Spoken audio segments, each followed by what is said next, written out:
Hello' সকলোকে নমস্কাৰ জনাইছোঁ আৰু আজি এটা খুব ধুনীয়া ভিডিঅ' দিবলৈ ওলাইছোঁ। একচুৱেলি খুব মৰম লগা মানুহ এগৰাকীৰ মেকআপ কৰি আছোঁ মই, যোন খুবেই বেছি ভাল মঞ্জোস্না বা দেখি গমেই পাইছে আৰু মই প্ৰকাশ কৰিব নোৱাৰোঁ ইমান যে ভাল মানুহ এগৰাকী।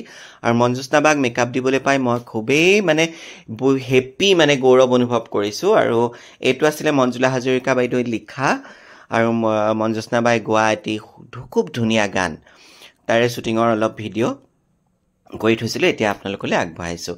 আৰু মঞ্জোস্না বাক দেখাৰ লগে লগে কোনবোৰ গান মনলৈ আহে বাৰু? সেই সৰুৰে পৰা শুনা পকা ধনৰ মাজে মাজে তাঁতৰ দূৰে পতি, তাৰপিছত হয়ৰে যেটো কিবাই, তাৰপিছত কাৰ জানো পৰশত ফুলি উঠে মোৰ, বহুদিন শুনা নাই, এইবোৰ গান মনলৈ আহে হয়নে বাৰু? দৰিয়লি। তাৰপিছত মই এটা গান গুণগুণাই দিওঁ আপোনালোকক অকণমান দেই, মাতটো বেয়া যদিও ক্ষমা কৰিব।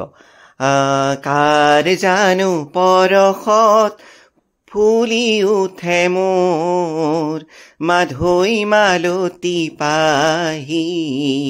আৰু এটা গান মনলৈ আহিছে, হয়ৰে যেটো কিবাই, চুলিটোৰ পকালি দাঁতবোৰ সৰালি, পৰৰ ঘৰে ঘৰে নাম গুণ গাই, যেটো কিবাই। আৰু এটা গান মনলৈ আহিছে, বহুদিন শুনা নাই, যি আহিলে কথা কোৱা। এইবোৰ গান কেনেকুৱা লাগি যায় হয়নে বাৰু? গা চা জিকাৰ খাই যায়, শুনিলেই মন ভাল লাগি যায়, সদায় গুণগুণাব পৰা গান। গতিকে আপোনালোকক অকণমান গাই শুনাই দিলোঁ। মঞ্জোস্না বাই যদি ভিডিঅ'টো চাই যাতে ভুল নধৰে, অকণমান গাবলৈ চেষ্টাহে কৰিলোঁ। গতিকে ভিডিঅ'টো চাই কেনেকুৱা পালে কমেণ্টছ কৰিব, আৰু মঞ্জোস্না বাক দেখি কেনেকুৱা পালে কমেণ্টছ কৰিব। Thank U.